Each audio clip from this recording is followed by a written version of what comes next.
There we are, folks. Welcome once again into the Paranormal Portal. I'm your host, Brent Thomas, and this is our journey into the wild and unknown expanses of mystery and mayhem as we embark on the 1st of October.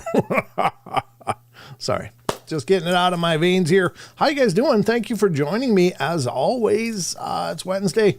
It's hump day, and I got a full batch of Paranormal Portal here that's been simmering on the stove all day, waiting to serve you up a nice helping of fun. Hope you're having a good week. Happy hump day as you work towards the weekend, and God knows what's happening then. I don't know. I'm just trying to get you there. So I'm not alone here, thank God, because it's just always a little more fun when I got someone to bounce ideas off or just say stupid stuff to. And that's tonight's co-host is, of course, our good friend, Mr. Paranormal Paul of Paranormal Among Us. How you doing, brother? Hey, how's it going? Good. Thank you. How's everything going for you? It is going fantastic. I'm happy to be here. You know, I told you backstage that, I had kind of a crappy day at work today. Yeah. But, I'm really looking forward to ending the day on a very positive note. And being here on your show is a very positive note. Hanging out with you is a positive. I love that. How you do go on. I'm a compulsive liar, too, by the way. No, I'm kidding. Yeah, thanks. Sorry, we're having trouble with your connection, Paul. So should know better than to drink in the middle of the show. Yeah, don't. You might exhale unexpectedly. So, but we are going to go through the show. Paul is going to help me drive the bus here, which is always good. And we're going to go Just got my license, too. Yeah, we like to keep it for collateral in case you crash. We can show who drove it.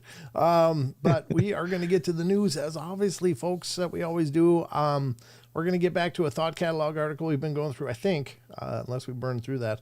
I'm not even sure where we left it last time, but we'll check on that. And we are going to get to, of course, what the hell is that? The Crypted corner and just whatever else we can throw into the mix. As always, folks, you guys are a part of the show. If you want us to see your comment, I know Paul's watching the chat as well as me. At least Paul's he's not watching Rumble chat, but I'll do my best to keep an eye on that. But if you want to get our attention, please use capital letters. It makes it just a little more loud and obvious on a sea of letters, which are all over our screen. So yes. Capitalize your messages. That helps us. Spell it correctly. No, I'm kidding. Yeah. Paul will be correcting and handing back your chats. So I will be handing out grades at the end of the evening. That's right. So we got a lot to get to. Obviously, it's Wednesday, as I said. And Paul, have you started decorating for Halloween? I know that's a religion at your house, isn't it? I have. I actually.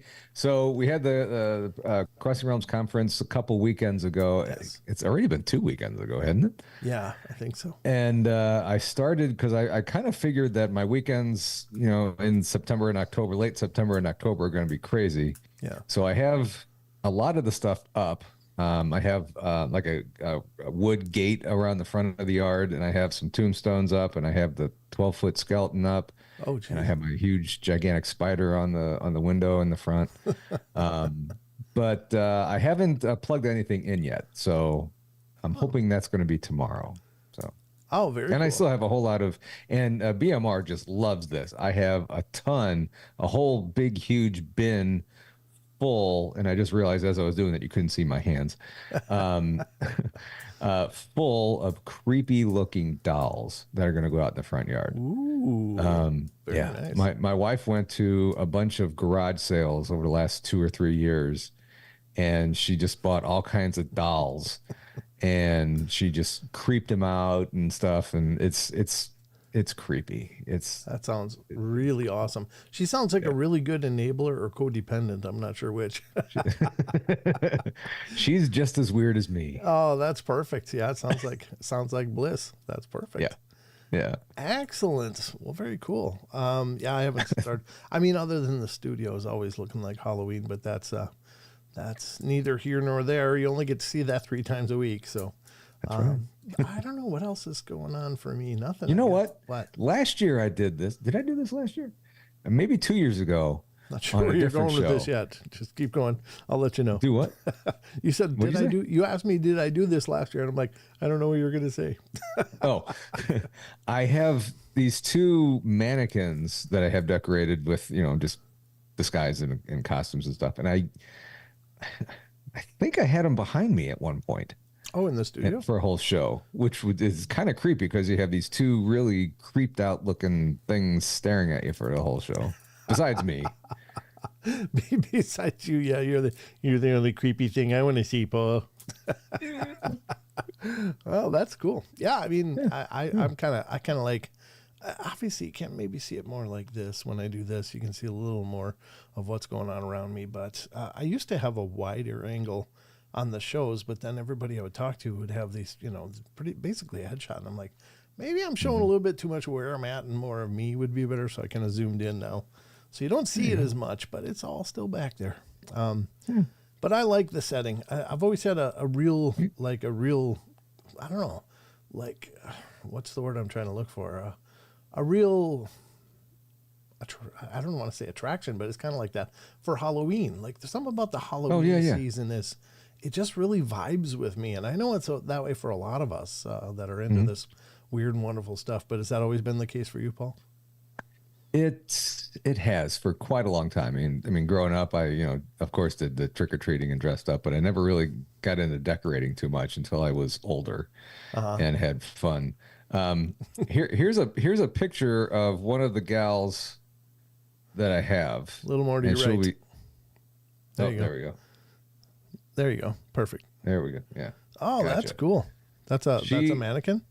Yeah. She's actually downstairs in my furnace room, and there's a door. It's right next. I have a bar in my basement. Oh, and it's right next to the bar, and I have the door closed all the time.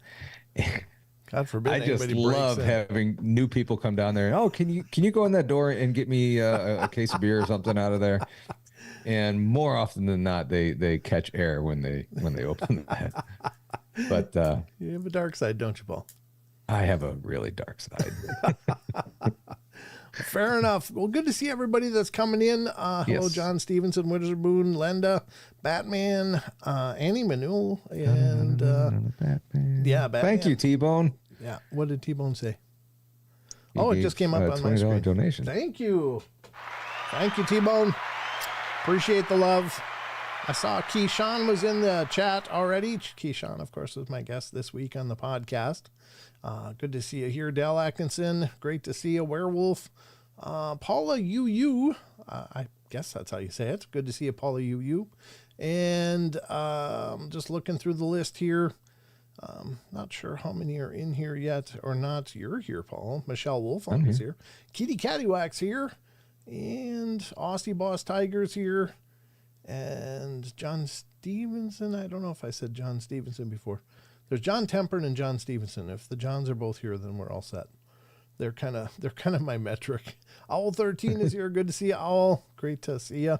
You look like a car now, though. Looks like in your icon you're a car now, which is fine. You can identify however you wish. You're on the portal. Rachel Gets It Right is here. Jem Gwynn is here. Let's see. I think that might be most everybody that's here so far. Deborah Neighbors is here. Hello, Deborah Neighbors. I should just do the participants list, but I get slow. And then over on the Rumble, we got HB Girl U is here. I'm here. Barbara Moore is here. Justin Good Earth just popped in. Car Juice is over there. And Big D. So good to see you guys. Just have a nice peaceful night of the paranormal. And the only way to start that, ladies and gentlemen, is to get to the news. Are you ready, Paul? I'm ready. I usually dance when this comes on. I might leave you on camera for this. I won't dance. All right, let's get to the news, ladies and gentlemen. See what's going on in the world. The news.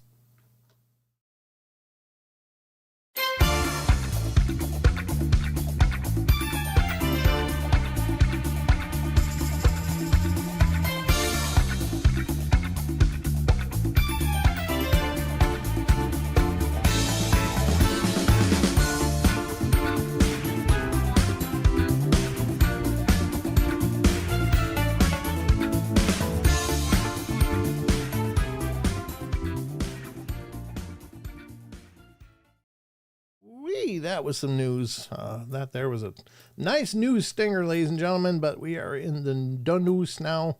And as always, remember, I utilize a lot of different sites on this show. Please give these sites your love and support. Please visit these pages. These are some of the best sites I've ever found on the internet, and I just want to keep supporting them, and I want to keep direct traffic to them. So please give them your love and support. Your traffic equals revenue and helps keep the lights on for these people who are knocking it out of the park with their respective sites. So we're going to start out the news, and Paul, I didn't know this is an issue. I didn't know we weren't making enough of this already, but apparently we can make more now. So we got that going for us. What am I talking about? Well, I don't know, and I'm worried. Me too, kind of, because I don't know what the hell we need this for, but here it is all the same. From unexplained-mysteries.com comes science and technology story, and this is scientists create human eggs from skin cells in world first. Oh, God. Did we need that, Paul? I don't, I guess, you know, I mean, I know during COVID, didn't they call like billions of chickens across the United States? So like eggs went through the roof on price. Yeah. I remember that, you know, the toilet paper was just flying off the shelves too. Yeah. And so are they like calling people and we don't know about this yet? So we got to find alternative ways to make eggs. That's, I don't want that omelet. I'm just saying. Why is there a fingernail in my omelet? Sorry. Is this an umbilical cord? All right. It's just a noodle. I'm dark and twisted, folks. Here we go. Let's read this article and find out what the hell's going on. The breakthrough could soon make it possible for human babies to be born without a biological mother. Yeah, who the hell needs any of us? Just plug us into a test tube somewhere. In the news that is sure to be met with equal parts excitement and trepidation, scientists have revealed that they found a way to use DNA from skin cells to create viable human eggs. The breakthrough means that it will eventually be possible for women experiencing issues with their eggs to have their own genetic children, or for two men to have a baby without the involvement of a woman. Not women. Maybe women. I don't know. It's their choice. You never know. I mean, whatever gets you there. Yeah, exactly. I'm sorry. Many women have been able to have a family because they lost their eggs, which can occur for a range of reasons, including after cancer treatments, said the University of Edinburgh's professor Richard Anderson, who was not involved in the study. The ability to generate new eggs would be a major advance. Again, don't we have enough? I mean, like literally. This study shows that the genetic material from skin cells can be used to generate an egg-like cell. See, there you get an egg-like cell. Well, how's it different? So is it going to end up being like a human-like person? Yeah, exactly. It's a human-like baby. Yeah. What's the flippers for? What's the flippers for? I don't know. It's going to be great on swim team. With the right number of chromosomes to be fertilized and developed into an early embryo. There will be very important safety concerns, but this study is a step towards helping many women have their own genetic children. This just reeks of super soldiers or something, doesn't it? Yeah, it does. Oh my God. I'm just totally like, yeah. I've heard this one before. I can understand that if, someone is sick and they can't have children for some particular reason, whatever, and they really want to have kids. Yeah, maybe do it this way. Yeah. But I don't know. This is just really weird. Really weird. It really is. Yeah. And we can make dogs out of boogers. It's like, what the hell are we doing? So wait, is that where snot-nosed little brats come from? Is that where that phrase comes mostly from? Pugs, I think. Oh, pugs, okay. It may be still quite some time, however, before this method will be available to the general public. Yeah, what are you going to go down to Kmart? I hope I'm not around to see this. Yeah. I hope I'm not around. You go to Walmart to the embryo aisle quick. And Jesus, I don't get this. And while this is still very early laboratory work, in the future it could transform how we understand infertility and miscarriage, and perhaps one day open the door to creating egg or sperm-like cells. Yeah, we won't need us either. I'm sure, Paul, they'll probably make that out of toenails. And for those who have no other options, said the University of Southampton's Professor Ying Chong, who was also not involved in the study. How are they all getting all these quotes from people that weren't involved with it? It's like, yeah, I talked to my mechanic Phil, and he thinks this is great. It's like, well, great. He thinks it's fun. He has nothing to do with this. Why are we talking to these people that had nothing to do with this process? Maybe the people who have something to do with it are too embarrassed. But Ying Chong and the other guy just don't care. They're like, I don't care. Put my name on something. They're like in the dandruff lab down the dandruff. What was that 80s Wang Chung? Wang Chung, yeah. It's not Ying Chong or whatever. Okay, sorry. No, not the same guy, I'm sure. Maybe they're related. I don't know. It could be. Could be. But there you go. I guess so we can whip up some humans whenever we need, Paul. Rachel had a question. Could this bring back animals on the brink of extinction? In that case, it'd be cool. In that case, it's cool. But as far as unless trying to bring back dinosaurs, that'd be even cooler. What do you mean? Unless no. What do you mean no? I don't want a T-Rex running around here. Yeah, well, I mean, they got Jurassic Park, right? Well, yeah, that's a bad idea. It is, but if it's somewhere else, somebody else's bad idea, somehow. Well, that's true. I just want to watch the live feed. See, oh God, that's a T-Rex. Brent, how many cartoon character voices can you do? I used to do a bunch of them. I used to do Pee Wee Herman, but I'd have to warm up to that one. Nobody really knows what that means anymore. Most of the ones that I do are could do are pretty dated, so I haven't done many new ones. So for now, I can do Charlie Chaplin. It was silent. I know. The silent movies, Paul.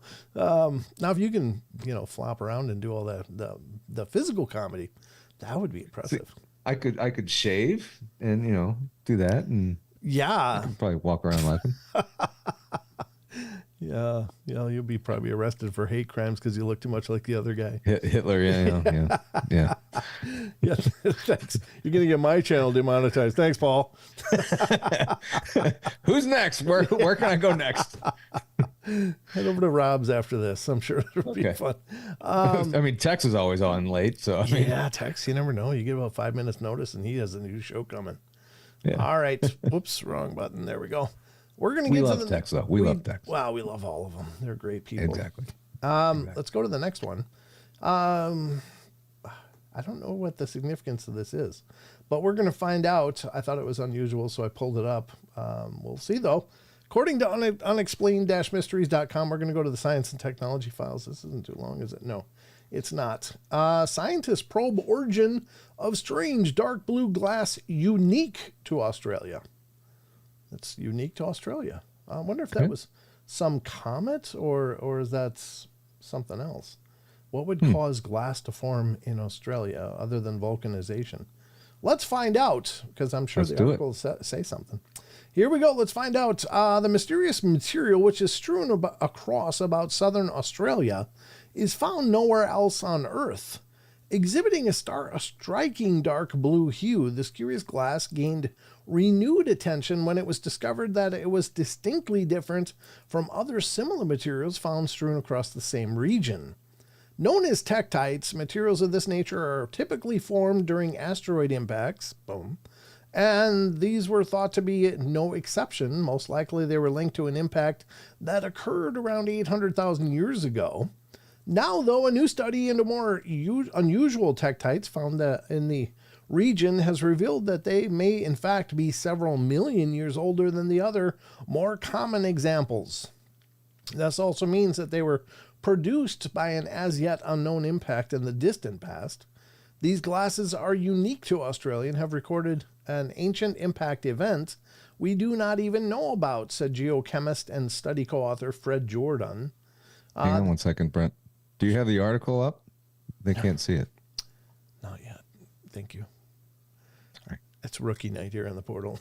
So, it's funny because I often wondered, do people care that I have the articles open? But here's the pictures you might have missed. They're not huge. There's a 2 something. I guess that's like 2 pence or something. I don't know what the hell does that say. some kind of money in Australia, but the impact responsible for producing them is now thought to date back some 11 million years, although it's unclear exactly where the impact took place. What makes the discovery even more intriguing is that although the impact must have been immense, scientists are yet to locate the crater, said Jordan, I guess. Understanding when and how often large asteroids have struck the Earth also helps us assess the risk of future impacts, which is important for planetary defense. I don't. How is that assess the risk of future impacts? I don't understand. Just when the other one hit in this region, it looks like it did this. Is that what? Because it would all depend on the size of the thing crashing, right? Yeah, yeah. I don't know. So they couldn't find the crater, but what if all of Australia is the crater? Ooh, what if that's where it is? Yeah, that somehow caused it to rise up above the ocean. Yeah, that'd be a deal. Wow. Yeah.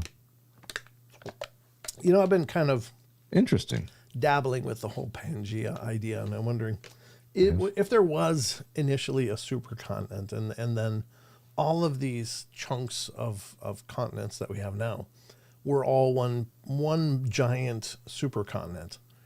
Well, that still would leave a lot of water, and how would that work?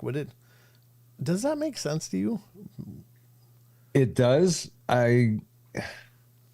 So it was just a supercontinent, and then all kind of just drifted apart.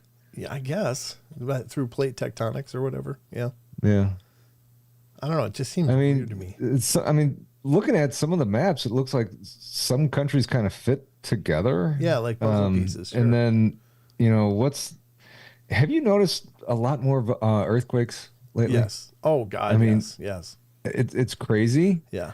And a lot of them are real close to me. I mean, you got Yellowstone up near you. Yeah. So far it hasn't blown.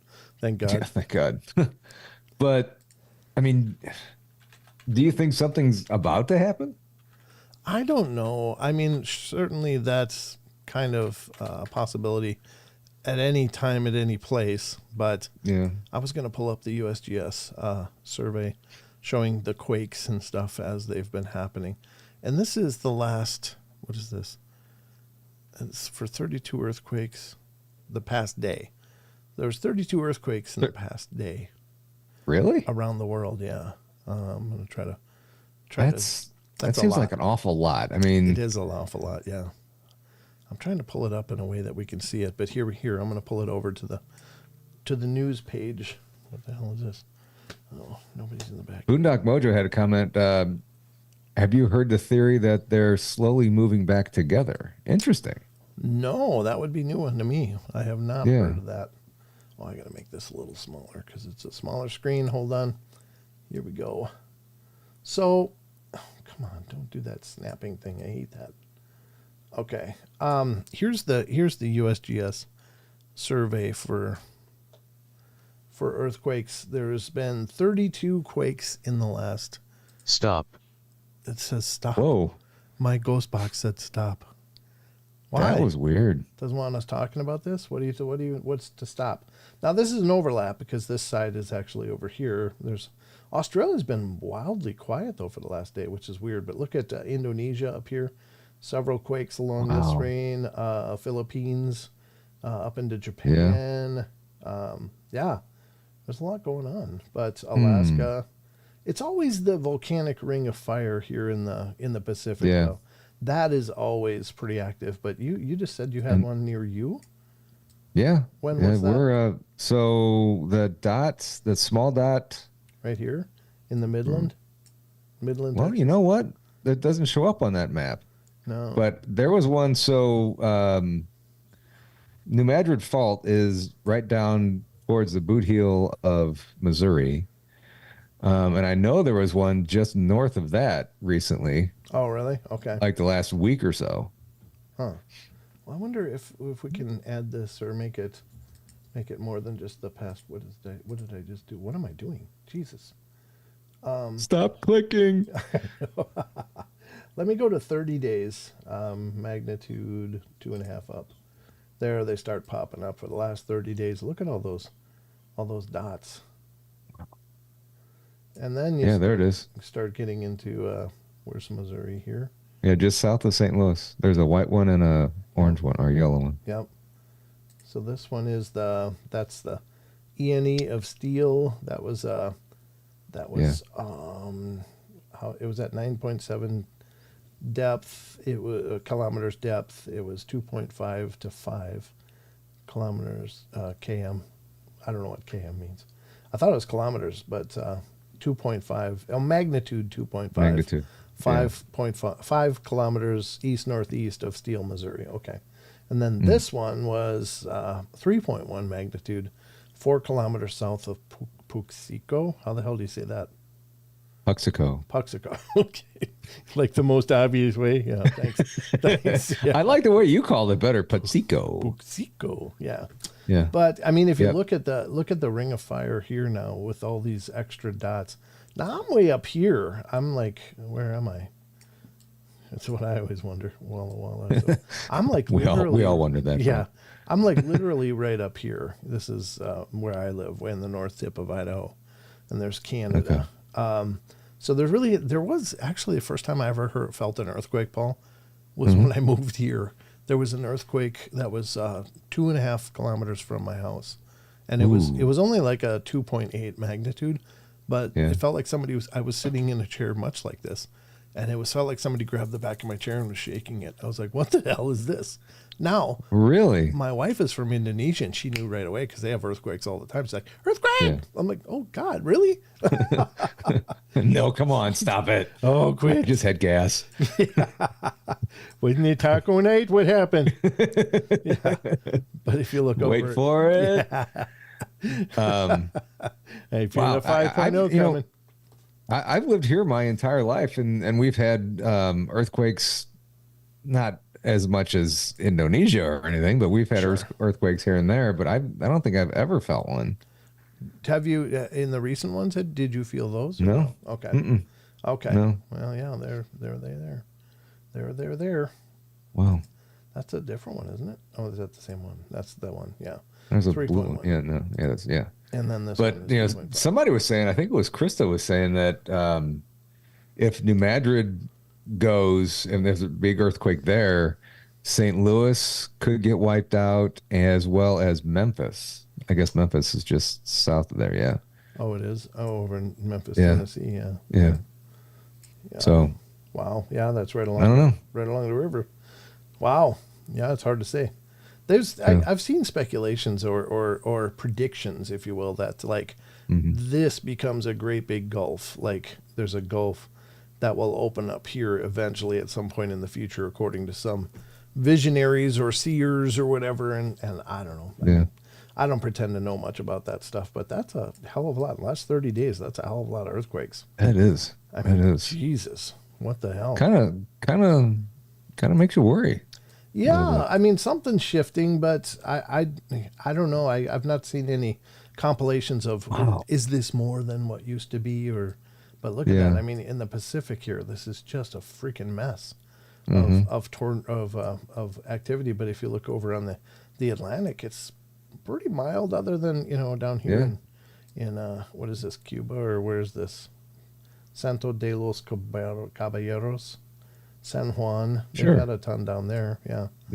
I don't know. It's crazy. And then, get all the earthquakes out in the middle of the ocean. Then you have all the tsunamis, rising up after that. And well, look at this big dot. What was that? That was a 5.2 out off the coast of Spain. So Portugal and Spain. Yeah, I mean, hell, what is the orange ones? That was a 4.9. Okay. There's like 3 of them in this cluster here. Yeah, or more.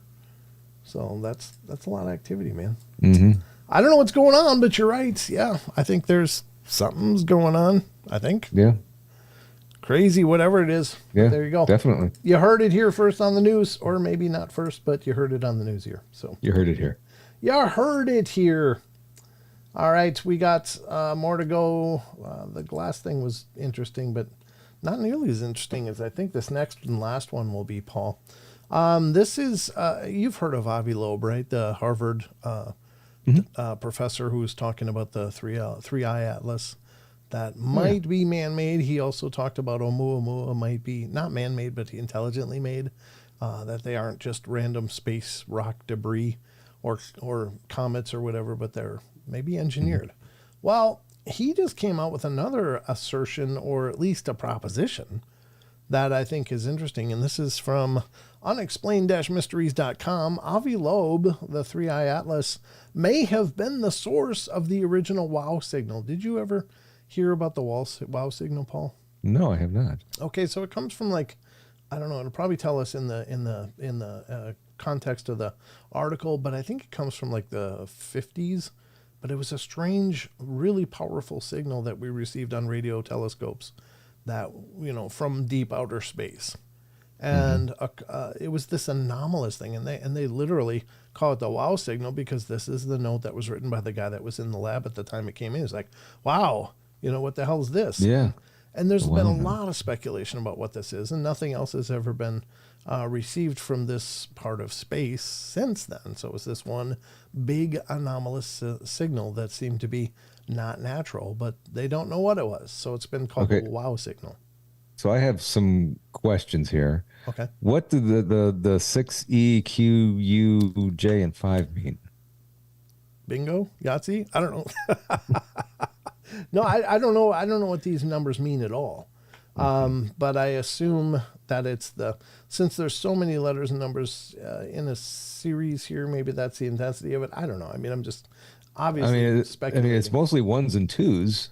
Right. And it's just something that, is that, pitch? Is that? No idea. I don't know what that is. I don't know either, but it's some measurements that the radio telescope got. And it was incredibly powerful and anomalous. So that's what led up to it. But let's check this out. It says, the Harvard astrophysicist has put forward a controversial new theory concerning the enigmatic interstellar visitor. Astronomers have been listening out for extraterrestrial signals for years, but one case, that of a strange signal picked up by school telescope in Ohio State University over 40 years ago, has long remained one of the most tantalizing and perplexing examples ever recorded. Originating in the globular cluster of M55 in the constellation Sagittarius, the peculiar signal lasted approximately 72 seconds. Astronomer Jerry Amon, who was the first to examine the computer readout, famously wrote the word "wow" on the page. Although most experts have since dismissed the signal as naturally occurring, the specifics surrounding its source have remained a topic of debate for decades. Now, though, Harvard's Avi Loeb has written a new piece in which he suggests that the new enigmatic interstellar visitor, Three-Eye Atlas, might actually be the originator of this mysterious signal. According to his findings back in 1977, when the WOW signal was first received, Three-Eye Atlas was situated in the same approximate direction as the origin of the signal. Hence, the WOW signal was separated by approximately 4 degrees in RA and about 8 degrees in DEC. I don't know if that looks like December, but I don't think it is. From the direction of 31 Atlas, he wrote, the chance of 2 random directions in the sky being aligned to that level is about 0.6%. So under 1% probability. Loeb then went on to consider what would happen if we received a signal from Three-Eye Atlas. And the urgency of a response would depend on the rank of the object in the Loeb scale, he wrote. Oh, he's got his own scale. Rank 10 would suggest Rank 10 would suggest an imminent threat akin to a visitor to our backyard who is capable of approaching the front door requiring an immediate response. But even a low rank would necessitate a contingency plan because of the major implications to humanity if the threat is realized. As things stand, however, there's no evidence to suggest that Three-Eye Atlas proposes any sort of threat. So, is Three-Eye Atlas potentially the source of the WOW signal from 1977 that really blew people away? That is pretty darn interesting. And I would think any kind of signal that you would get from outer space would kind of be cause to concern. I mean, who is sending that signal? Where is it coming from? What does it mean? Right. What all's going on out there that we don't know about? you know? Yeah, exactly. What I mean, don't we know? Boy, I could write yeah, books on that one. yeah. Wow. But I mean, have you seen these? I don't know if it's TikTok or Instagram images of this huge mile long, 3 mile long spacecraft that's headed towards us. Have you seen that? Is it the one with all the circles on the front of it? It kind of looks like a, I almost like think a flat so. thing. It Yeah. just looks like a big, huge city or something.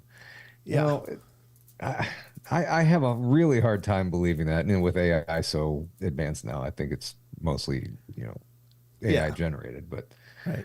I mean, what if there is something out there similar to that that is sending frequencies out, in the direction that they're heading? Yeah. I mean, yeah, I don't know. And it's crazy to Yeah. think what could this mean? Here's the thing, and I'll say it, I haven't said it for a while on the show, so I'll say it again. I don't think that whatever these things are, I think they've been here for a long time anyway. At least some semblance of them or some part of their technologies have already been here. Maybe some forward scout kind of peoples. I don't know, but I don't think that's we are alone here, and we haven't been alone for a long, long, long time. No.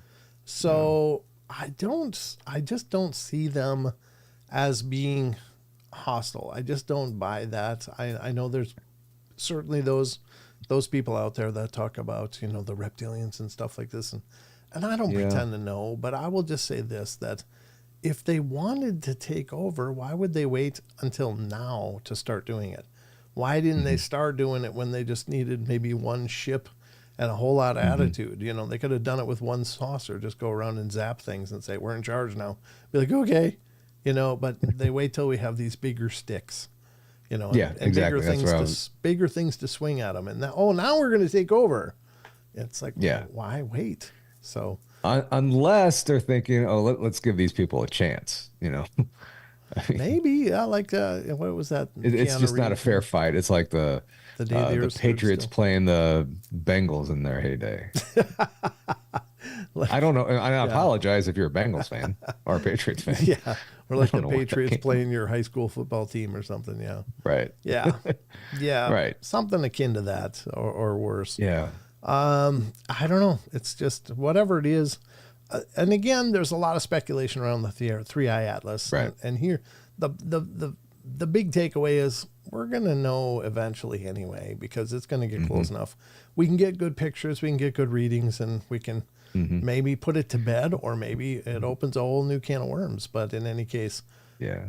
I think it's only a matter of time before something just goes, we're here, deal with it. It's kind of like that movie, what was it, over South Africa, where that ship just appeared, and that guy turned into a... Oh, What the hell was that? I don't know. You know the one I'm don't- talking about, though, right? Yeah. The true story that's happened out there at a soccer match or something like that. Huh? Okay, so I'm wrong. My wife doesn't let me watch the movies much. Oh, I don't get out. I don't get out of this room much. I don't know. actually. Does anybody know the one I'm talking about? Where District 9? Yes, that one, District 9. Thank you, Rachel. Thank you, Rachel. Yes, that's the one. That's that's what I expect will eventually happen. It's just like, boom, they're going to be there. It's like, okay, question's over. All right, they're here. Yeah. Now We'll what? just kick the door down and say, hey, what up? Yeah, and it'll probably just sit and hover above our cities, and then everybody will be questioning their role in the future universe. But I'm I don't know. I'm kind of excited for the time when they arrive, whatever they are, or when they come in force. Because I mean, if they're here anyway, we might as well know about it. I mean, I've seen it, so I don't have any questions in my head personally whether or not we're alone. But No, I don't either. Yeah. yeah, But I keep going back. Wizard Moon mentioned Independence Day, and I keep going back to that movie when they're destroying everything here. So I can wait on that. We don't need that right now. yeah. But again, I just don't see him having come that way, or the Battle for L.A. movie where it's like, what are they here for? Well, water is in a liquid form here, and it's like, you kidding me? They can cross the stars, but they couldn't melt the billions and trillions of tons of ice they might have run in. Right. Like, they had to come and get our wet stuff, the melted stuff. Right. I mean, and it sounds like, with NASA and our space exploration, we're just exploring. We're not out to, conquer any new. Well, maybe we are with Mars. Who knows? But we're not out to conquer any new world. We're just kind of, and maybe that's what they're doing. Maybe they're just, Yeah. poking around, peek through the clouds. Hello. Okay. I see you there. Okay. You're good. Yeah. Who knows? Who knows? Like we're the Interstellar 7-Eleven. They just swing by on their way through or something. You never know. I mean, top off the tanks. Don't go to Earth. They're weird. Yeah, exactly. Roll up the windows, kids. We're by Earth. Lock the doors. Lock the doors. So you can watch Oats Studios on YouTube. It's a bunch of sci-fi and horror movies by the writer-director of District 9. Oh, okay, cool. I did not know that, Rachel. Very cool. Cool. Yeah. All right. Well, this has been a presentation of the news. It went a little long, but that's okay. We don't have a schedule here on the portal. We get to what we get to. But at any case, I hope you enjoyed the journey. And we got a lot more to get to, but not that one. Not yet. That'll be for tomorrow. I gave you a sneak peek at tomorrow's news. But let's get back to the rest of the show, Paul. You ready? I'm ready. Let's do it.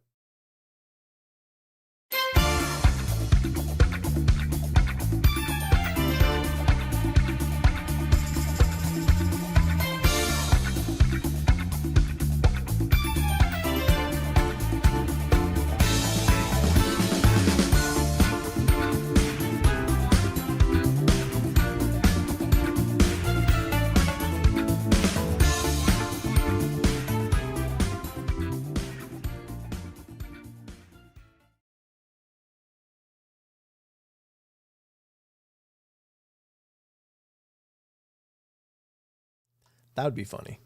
That would be hilarious. That'd be funny.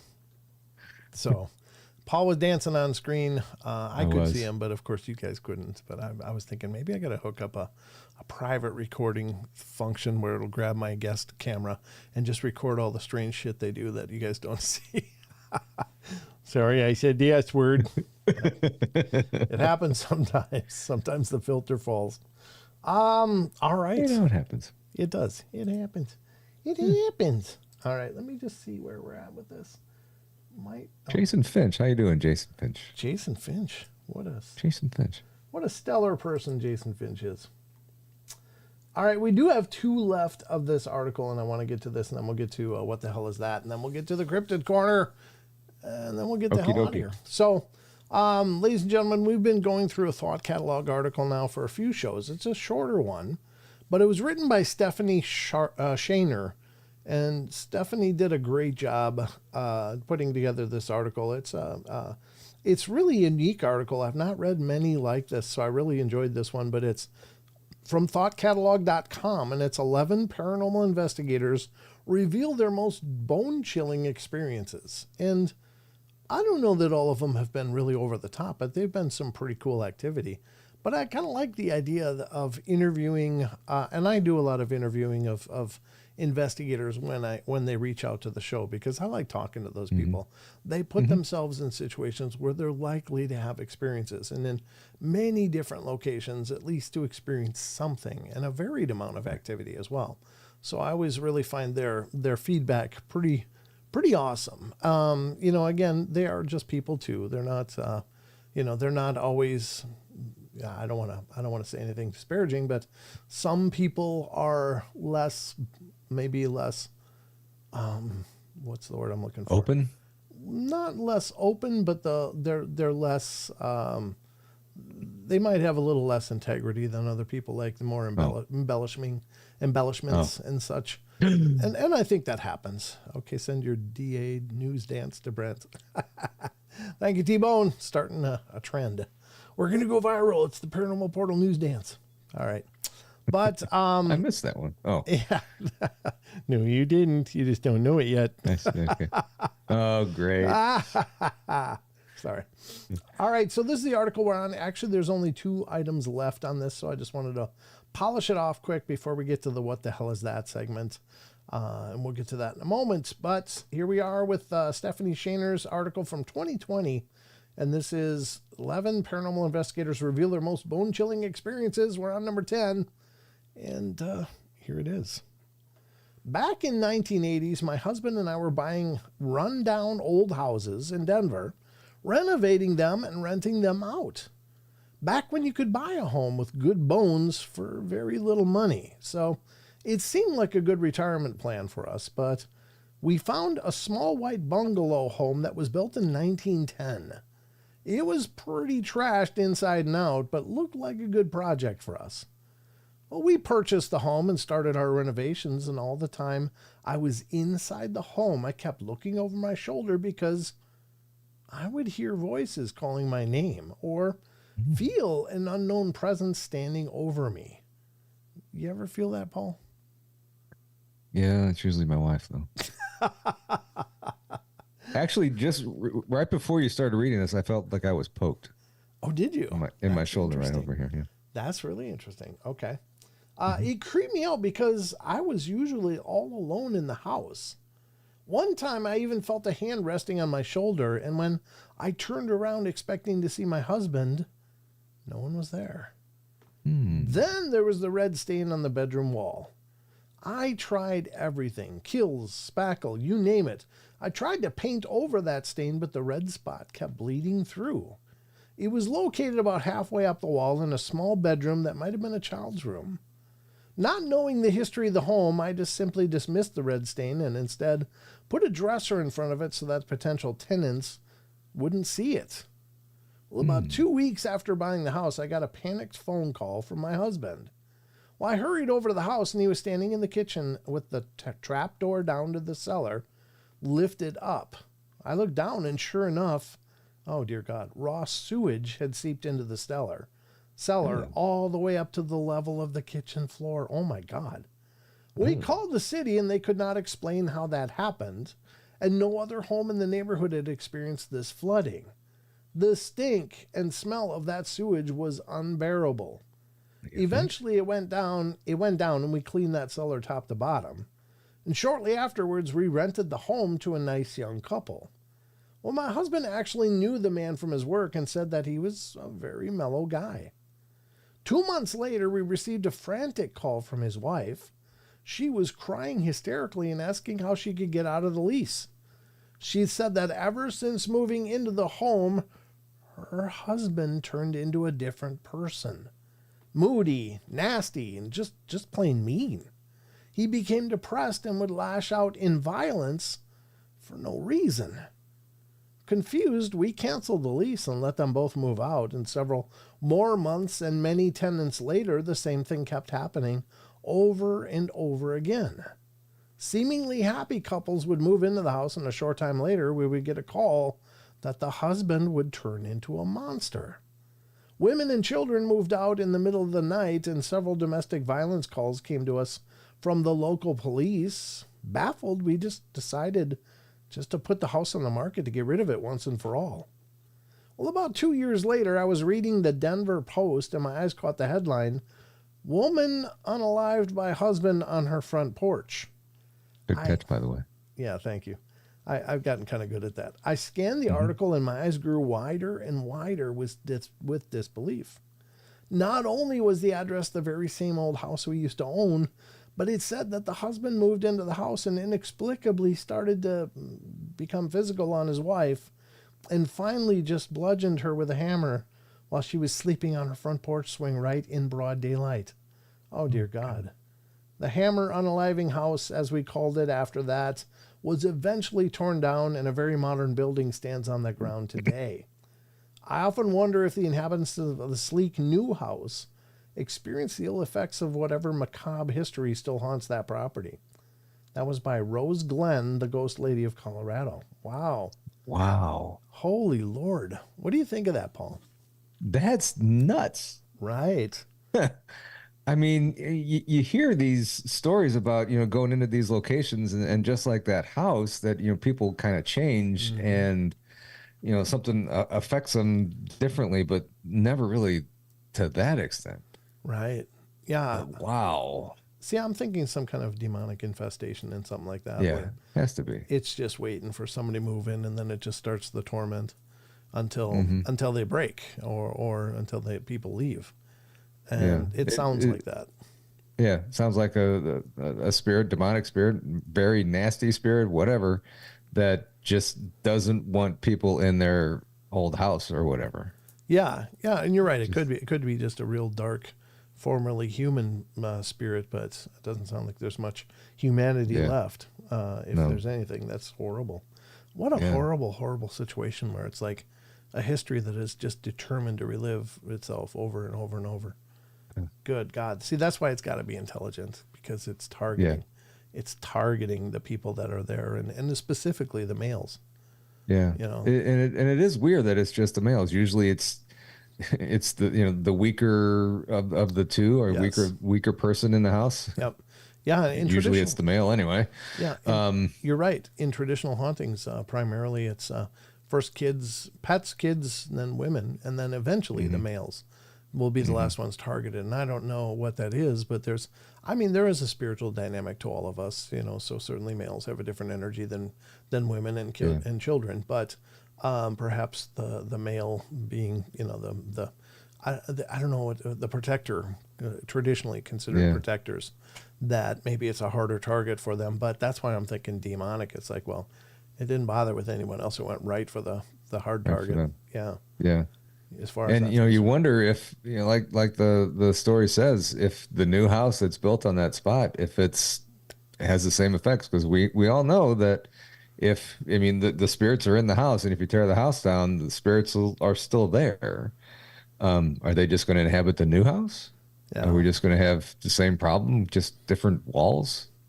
Yeah, I think Pretty so. scary. I see. The thing is that unless you cleanse that, unless you cleanse it, just knocking down a structure and putting something else in its place Not going to do it. is not going to remove the energy. Yeah. Mm-hmm. So I'd be curious as to, a follow up on that. Like, oh yeah, they've had several businesses close, or I guess it's another house. So what's the history of the new house? It's possible they got rid of enough of it that whatever energy was remaining just moved on, but it's not usually likely. Like the land remembers, the earth remembers. Oh yeah. So that's horrible. Just a stain on a place. Wow. That's so sad. Oh, dear God. Yeah. Well, good thing And that, a weird story with this. You mentioned the story said the red stain on the wall. yeah. There's a place up in Iowa, Malvern Manor, that has the same kind of thing, a red stain on the wall. Don't know what it's from, but I'm assuming that it's from somebody who was unalived at that spot. Doesn't sound like that article was residue from anything. Yeah, you'd think there would be some kind of history they could have dug up, especially if this is a paranormal researcher. If Rose Glenn does paranormal research. I mean, researching a location, and a lot of it is, what's the history? What's been going on here?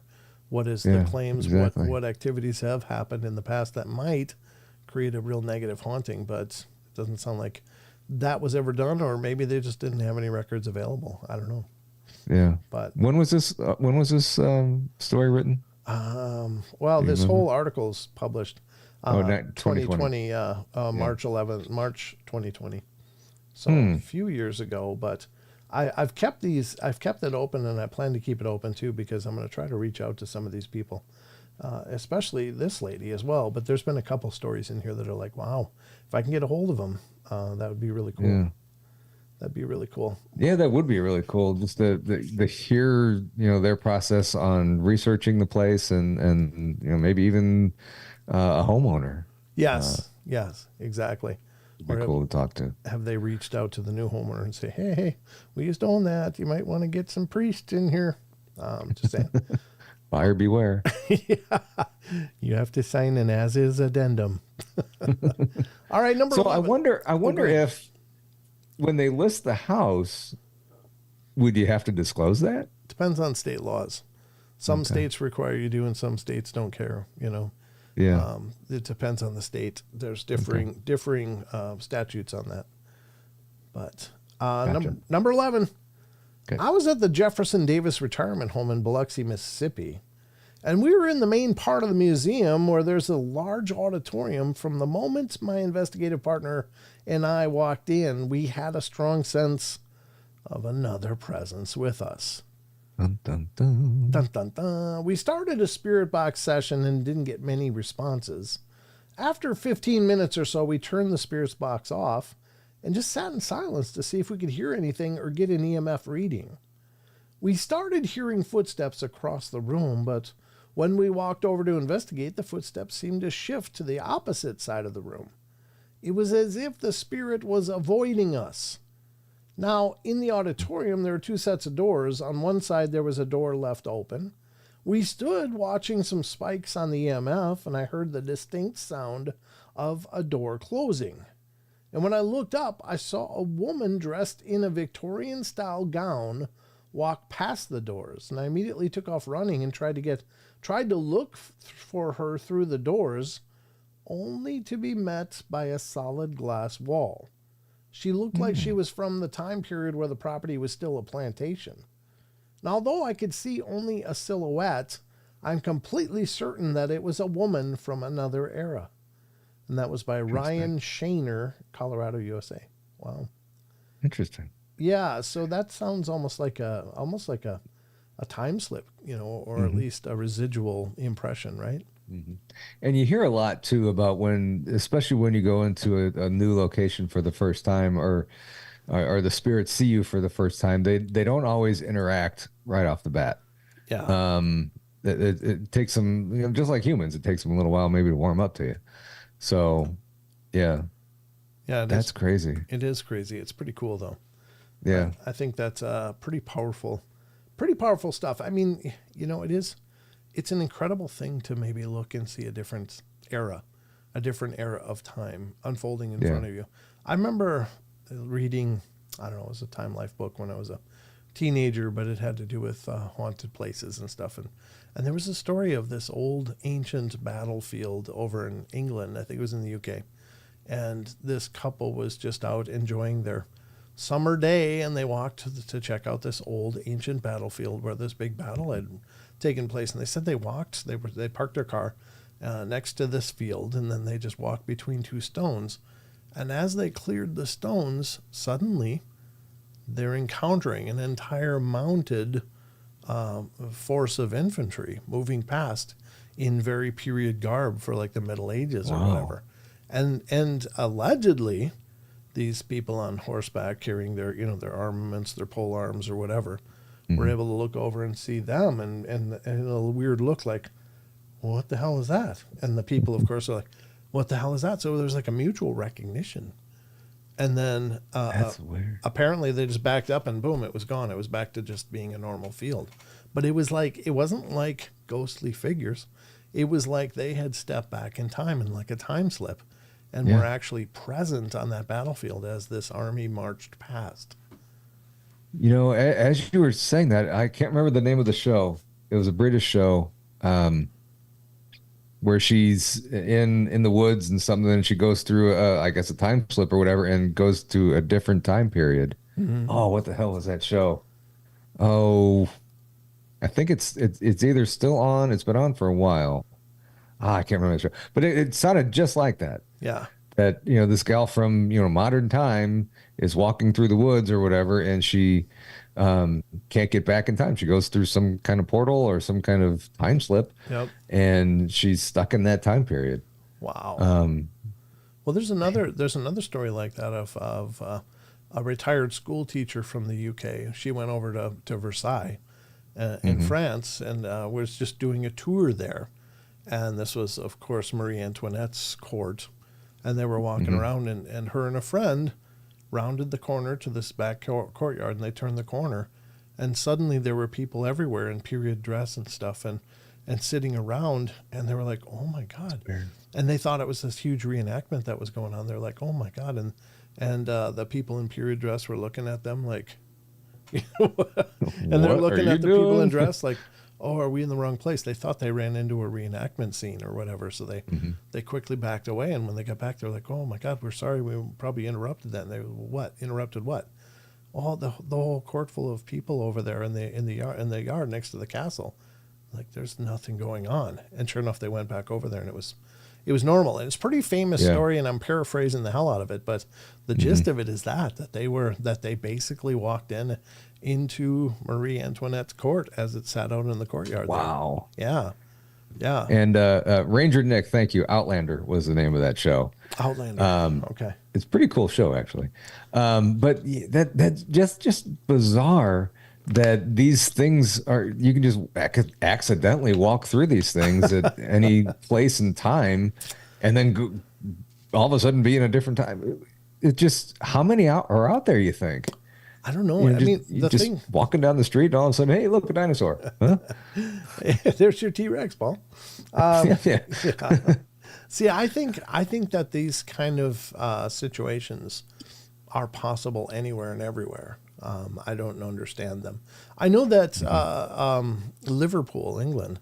There's one alley in Liverpool, England. Many people have experienced these time slips. Like they'll be in the 80s or 90s. They would be shopping in this Liverpool little district, this alleyway with stores all over it, and suddenly they're way back in like the 50s, and all of the storefronts have changed, and they walk around and they're seeing people in period dress, and again it's that same weirdness, like what are you wearing, what kind of clothes are those, and but it's happened several times. One time this person was going, I guess, into a bookstore, but before they were able to enter, once they entered, it turned into a dress store, and it was all like the 50s period dresses and stuff. And then they're like, they were supposed to meet their friend or their significant other in there, and it didn't turn out to be that, or as vice versa. They were going to a dress store, and it was this old bookstore. I can't remember which was which, but at any rate, it's just, it seems like pretty consistently in these stories, the people kind of backtrack. They like go back or just leave a threshold and shut a door, and then suddenly everything's the way it should be, and it's just bizarre. I just love those stories because, again, I think that time as we understand it is a measurement of frequency, and I think that the frequency is always changing, and hopefully going up, I guess, would be a good thing, because if we're moving to a lower frequency, that feels like it'd be more backtracking into a more less advanced state. But I think that it's possible that we just can slip frequencies and find ourselves right there in another time. So maybe something like time travel is possible, but it's not necessarily a machine. It's an awareness. That's just, that blows my mind. That's just really cool. I mean, you just walk along, all of a sudden, hey, Disco Arrow's back again. What? Oh God, send me home. I lived through that once. But I mean, that would just be so cool to research and to experience that too, I would think. Yeah. Just as long as you can get back. I mean, right. I hate to be stuck back in like the 1300s or whatever. I know. Could you imagine? Gotta have my TV, man. No internet, no social media. What the hell do people do? Just kidding. I lived in those eras once. It was fine. We managed to live. But, we survived. Yep. Played with metal trucks and stuff. Yeah. We still have all of our fingers. Yep. We had this incredible imaginations, and a piece of a stick could become a starship, or anything. Yep. Amazing. Those were great times. I mean, they were. You could actually talk with people. You're not looking down all the time and on your phone, and it's just a much better time. Yeah. But I think it's interesting, but I think I don't think it's relegated to places, although I bet you there's places that are more prone, or more maybe where this kind of thing is more accessible, but I think it can happen anywhere and everywhere. It's just it's just a function. And you mentioned both of them were in the UK or something like that. Well, both people were from the UK, and it might have been visitors to the UK that were from somewhere else, like America, that saw the old battlefield, but it was a retired school teacher from England going to Versailles and seeing the Lady Marie Antoinette's court. So, but it's all of these locations that have a much bigger history, a much greater history than we do here. So I mean, maybe that's a big part of it too. Yeah, there certainly is that. But I've covered I don't know how many stories, Paul, through the course of the show. Some of my favorites are like, and I'm going to paraphrase this, but it's any number of stories I've read are almost the exact same formula. Couple or two people, or somebody is driving along, and they realize, oh my God, I'm almost out of gas. There's nowhere to stop. What do I do? And it'll be a foggy night. This one story in particular was a foggy night, and they were cutting through the fog, and they're like, my God, we're almost on EM, like on fumes. we're going to get stuck out here. And then suddenly a light starts to glow in the fog, and as they get closer, it turns into like an old 50s diner, like the old stainless steel diner buildings with neon and stuff, and they stop and they get gassed up, and the guy doesn't charge them. Oh, don't worry about it. Are you guys hungry? Why don't you come in and have a bite to eat? They'll have a bite to eat. It's just incredible. Old style food and stuff, and they'll be like, wow, this is amazing. Thank you. You saved us. They'll continue on their way, and they'll come back the same way, always with the hopes of stopping and thanking the business owners again. But they'll drive along, and either there's nothing there. There's two different stories I can think of. One where it was a derelict building that was long abandoned and just on the frames of it. Another one where the old diner was still there, but it was dilapidated and shattered windows and stuff. And so these people were, and it sounds to me like a divine intervention, but is that a time slip, or is it something else? And I don't know, but I love those stories. Yeah, those are pretty cool. I like that. Yeah, absolutely. Oh, hey, Phil. Good to see you. Ghost of Hawaii is here saying hi to the coolest people on Hawaii. YouTube. Yeah, that's a friend of mine, Phil Torres. We've known him for years and years and years. He's been on the show several times back in the day, and he's got a great production in Hawaii talking about Ghost of Hawaii. Maybe you should have him on your show. He's a really fantastic guy to interview. Really? You know, I was in Hawaii not too long ago, and we were kind of hoping to do like a ghost hunt or something, and we found this place that does ghost tours. We're like, oh, this will be cool. No, he gave us an EMF detector, and we just kind of walked around a little bit and just didn't ever go in any place. I'm like, oh, this is kind of boring. But Hawaii's a pretty interesting place, though. It's one of those. Oh yeah. Because I've noticed this. I was in Hawaii several years ago, and it was really cool. But between that and Indonesia, those two countries, just the natural energy is just off the charts. Like I really function. I'm like a spring summer spirit, totally.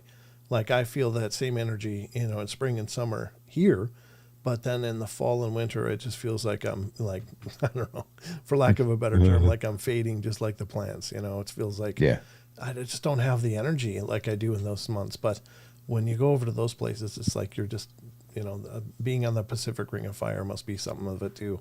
The natural energy is just off the charts, just cool. Yeah. They always say it's never a bad day in Hawaii. You're always happy in Hawaii.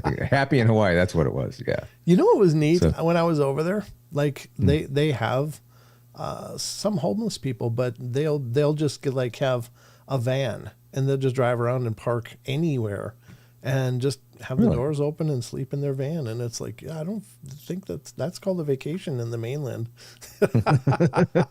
yeah, basically. Yeah. They don't have to worry about getting too cold or anything. It's just like, it's always perfect temperature.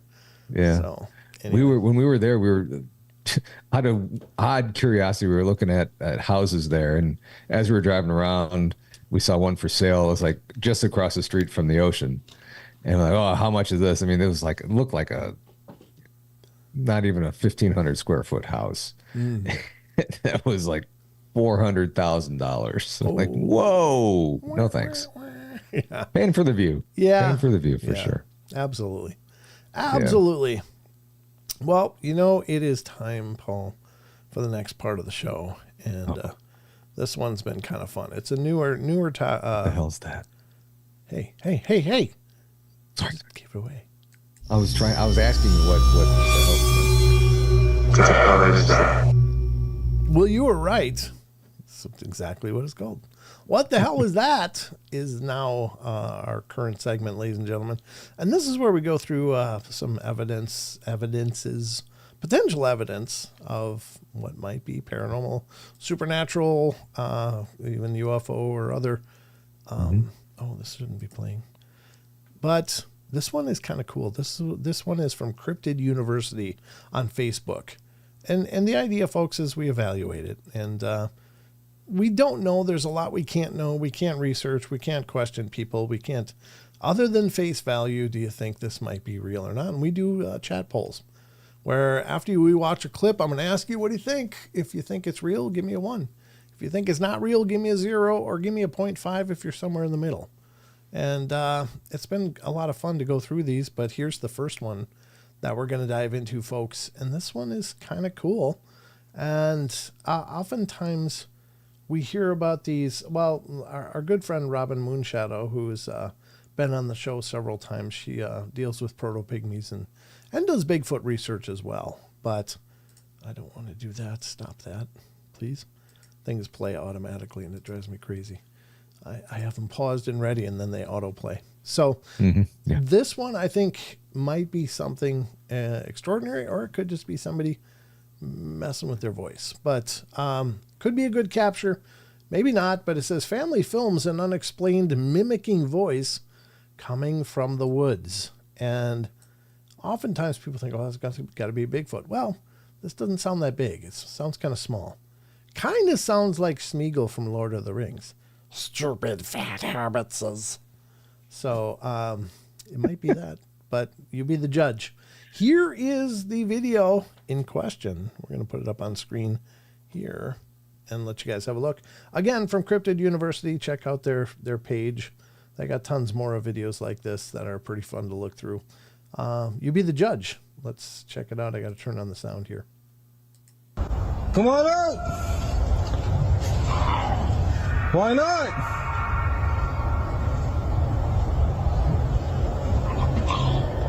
Yeah, come on out! Come on! Come on out! Yeah, let's leave! Just go grab that gun. Jesus. No.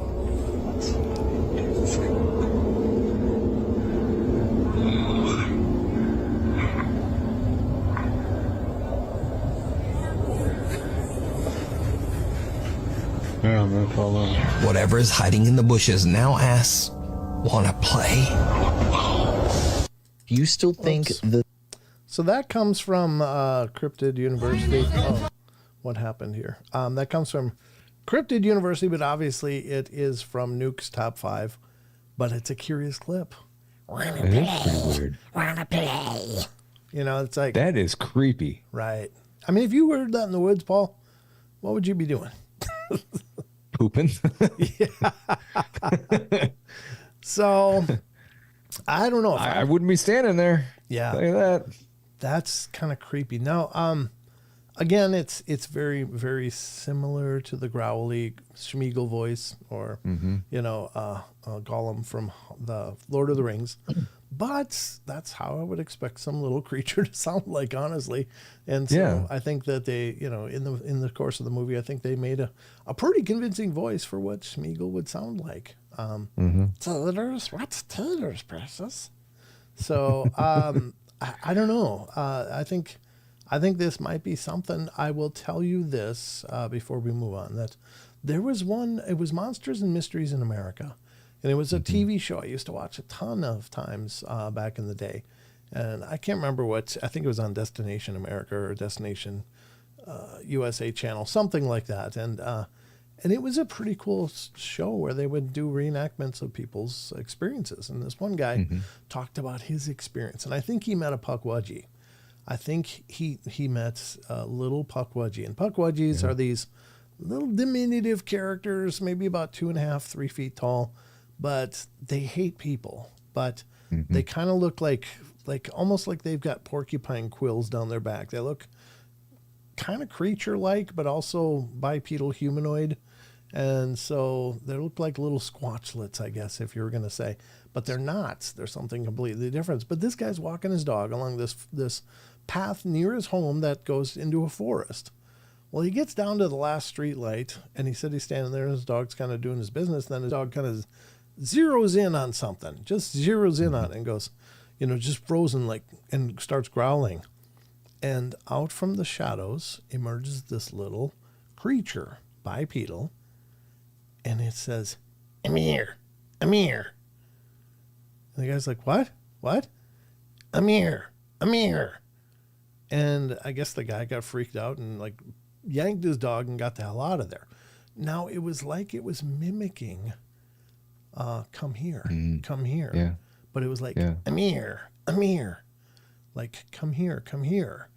And I was like, wow, we hear these stories of these creatures. We read testimonials of people that say they've met them.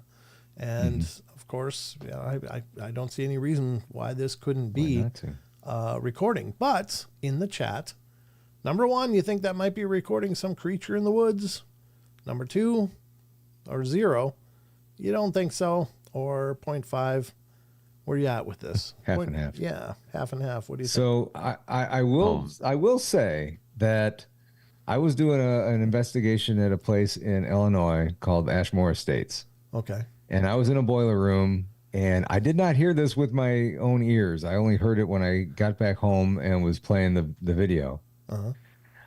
I heard something that sounded just like that voice say, "We're watching.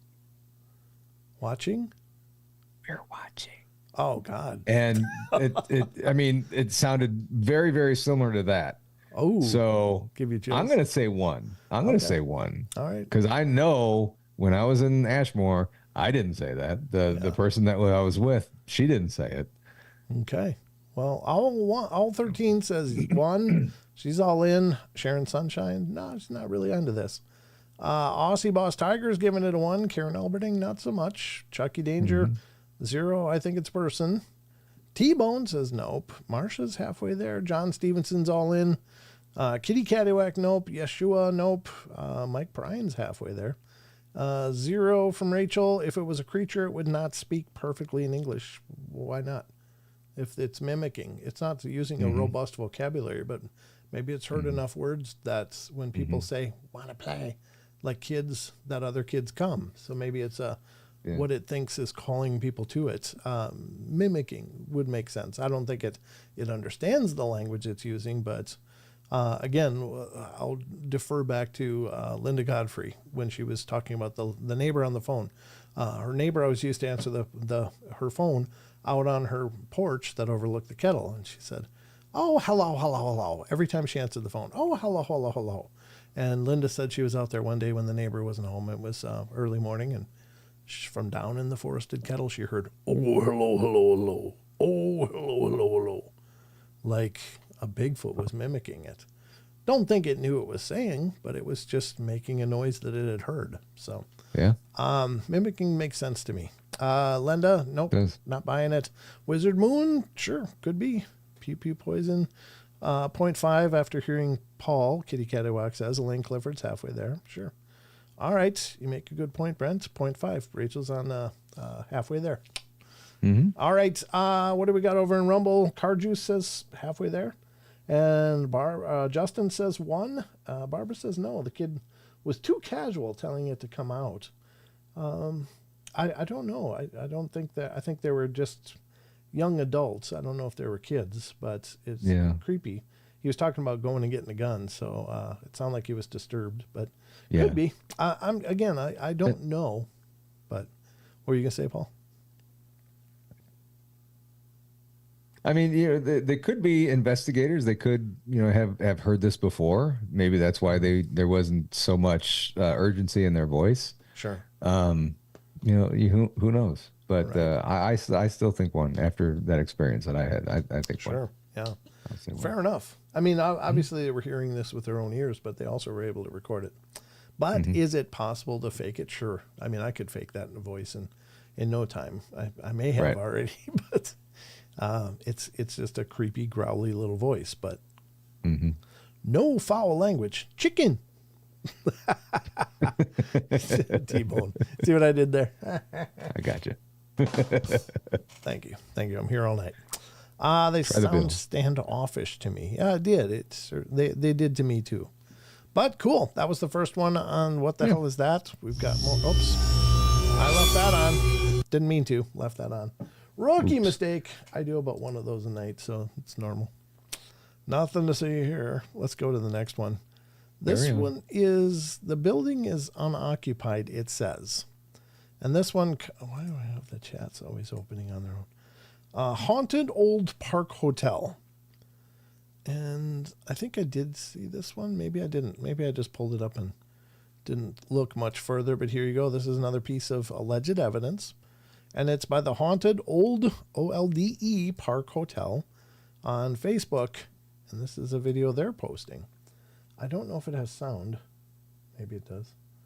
Maybe it doesn't. Let's see. Let's see. Here we go. Let's do that. Okay, here's the next one, ladies and gentlemen. And this is, the building is unoccupied. Our cameras catch some crazy audio activity from the back hallway. It sounds like someone banging a door, then a conversation followed by the most sinister laughing I think I've ever heard. The activity was so loud that we called the police to go do a sweep of the building for potential intruders. No signs of entry or people were found. Okay, well, let's check it out. You guys can be the judge. Here we go.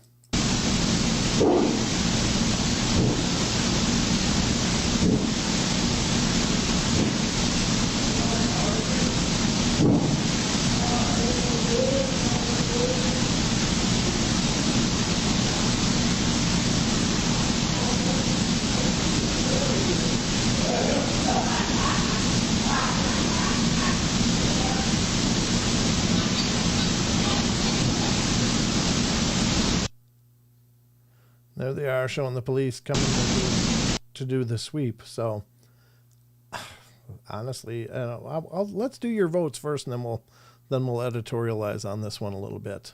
What do you guys think? Is that potentially a real spiritual activity in an old building? Yes, number 1. No, 0, or you're not sure, 5.5. What do you guys think? Aussie's all in on this one. Mm-hmm. What do you think, Paul? I'm going to say 1 again. I mean, it's an old building. It probably has some residual stuff going on in there. It looks like there's what did you say? It used to be a hotel, or apartment. It's the Haunted Old Park Hotel is the name of the account. Hotel. Yep. So I mean, there's probably a lot of energy still there. Mm-hmm. Spirits could be hanging out, having a good old time, like in the heyday or whatever. I'm going to say 1. I'm going to say 1 on that one. Sure. And let's see, anything over there? If you're skeptical, everything, want to learn anything, can't blow everything off. Truth till proven BS. True. I like that saying, Justin Goodearth. Can't blow everything off. Truth until proven BS. If you're skeptical about everything, you won't learn anything. Yeah. This is an old one, not sure, he says. Okay. Let's see what people in the chat have been saying. Looks like Aussie's all in. Owl's not there. Karen Alberting thinks maybe. Rachel says yep. Wizard Moon, yep. John Stevenson, yeah. Sharon Sunshine, maybe. Marsha B, maybe. Kitty Catawax 1. Lenda's maybe. Mike Prine, no, he's not buying it. Elaine Clifford's a 1. Wonder Woman's halfway there. Yeshua is a 1. And T-Bone's 1+. So he's all in on this one. Wow. Yeah. The laugh sounds like a person, but the rest sounds like a haunting. Yeah, I couldn't hear very well, but that's why the vote was 0.5. It is, I mean, it's staticky. It's a staticky recording. But I'm sure they're jacking it up as much as they can because whatever you're hearing is much more subdued in the actual recording. Yeah, it was probably very, very, very faint, and then to be able to hear it, you're going to have all that static coming out of it. So, as they were prepping that clip, they amplified the hell out of it, and that's why you get all that white noise static stuff. You wouldn't necessarily hear that in the original recording, but you might not hear all of the voices and conversation. I heard all of it. I've got headphones on, so that helps. And as we're listening to these, that might be, if you have headphones, give it a whirl. That'll definitely make it stand out more. The laugh at the end was creepy, though. That really is. I don't know what kind of situation these spirits are potentially in, but I imagine madness is part of it, at least some of it. Like they're just stuck in a madness loop. Yeah. Some of the laughs and the sounds sounded a little crazy to me. Yeah, like creepy kind of laugh. Not like that kid's hilarious laugh. It's it's time to go, kids laugh. Yeah, definitely. Yeah. I'm with you there. And I mean, Owl 13 said people could be messing around in another room. Could be, but they didn't find anybody when the Yeah. police went and did the sweep. They didn't find anybody there. Yeah, and we have to take it at face value that they did do what they say they're doing. Like they called the police, couldn't find any source of entry. They found no one in the property to have made the sounds. So it's one of those things. I think you got to be careful as well, because old buildings are obviously attractive to people that don't have anywhere else to be. Right. So raise your mic levels, please, a little low. I cannot raise my mic levels even a little bit more. I am maxed out. Is that? That's okay. Toombastic 475. Sorry if it's a little low. It's just nature of the beast. But I'm hearing everybody fine. Anybody else having issues with the volume? Are you not hearing us very well? Please let me know. I know that every once in a while, and I think it has more to do with my voice personally. Like my voice is naturally a quieter voice, and I really do exert my voice when I'm doing these shows. Volume is fine on my end. Chucky says volume is fine. Ghosts of Hawaii says thank you, Linda. Owl says volume is fine. It's fine here. Yeah, and I don't know why that is, Toombastic. I'm sorry if it's lower for you, but all I can tell you is that I hear that for every once in a great while. People are like, why are you so quiet? And like literally my meters are all jacked on my end. I can't make it any louder. It's impossible. Yeah, mine are too. Yeah. So, but I will tell you that sometimes it's just a connection. Sometimes it's people hearing my voice that aren't used to it. I think it sounds much quieter.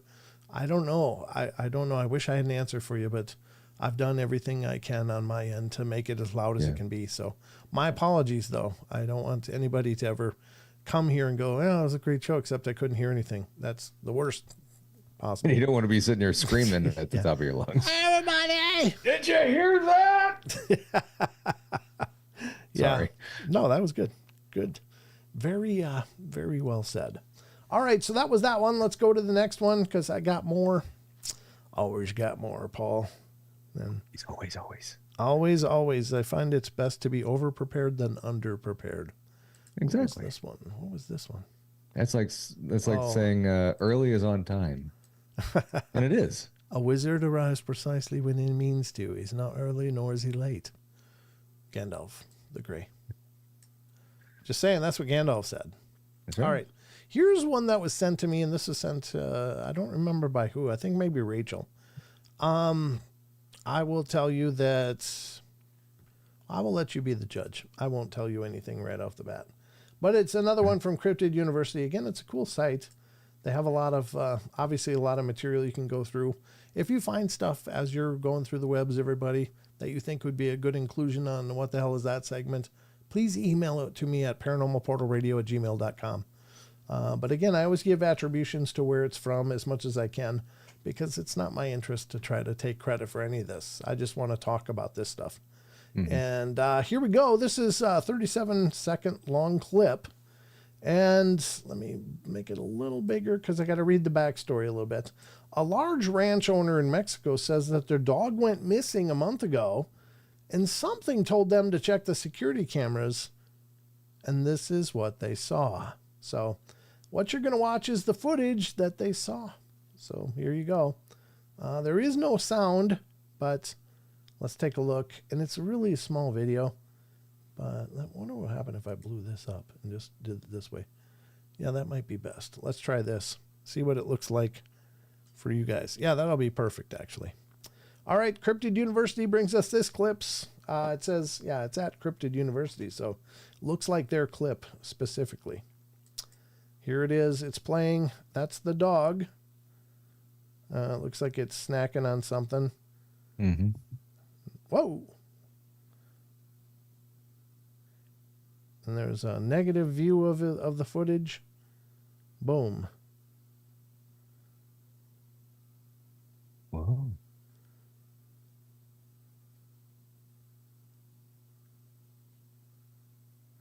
It's very strange. That is really weird.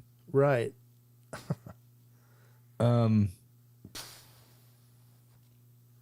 What do you do with that?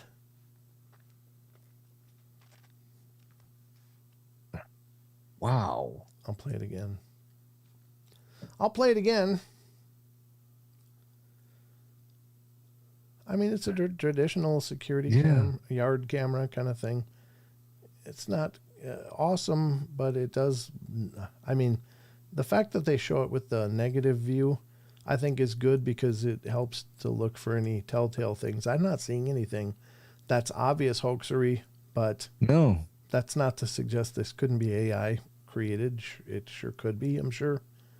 But interestingly, watch this. Where is it? There was a point in the oh, maybe it wasn't there. Let me go back to here. I want to see if I can catch this.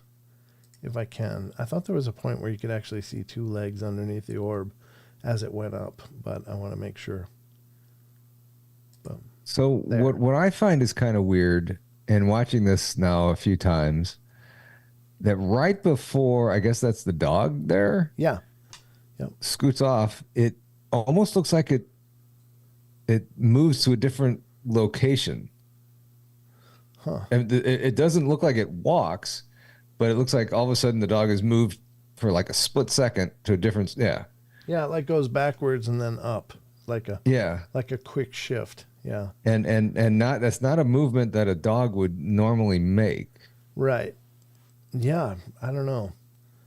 Question is, folks, are you seeing a paranormal event? Or if you are, give me a 1. If you're not, if you think that this is not really what we're seeing here, give me a 0. Or if you think it might be, give me a 0.5. What do you think, guys? Time to vote. No hanging chads here. No what? Hanging chads. What's a hanging chad?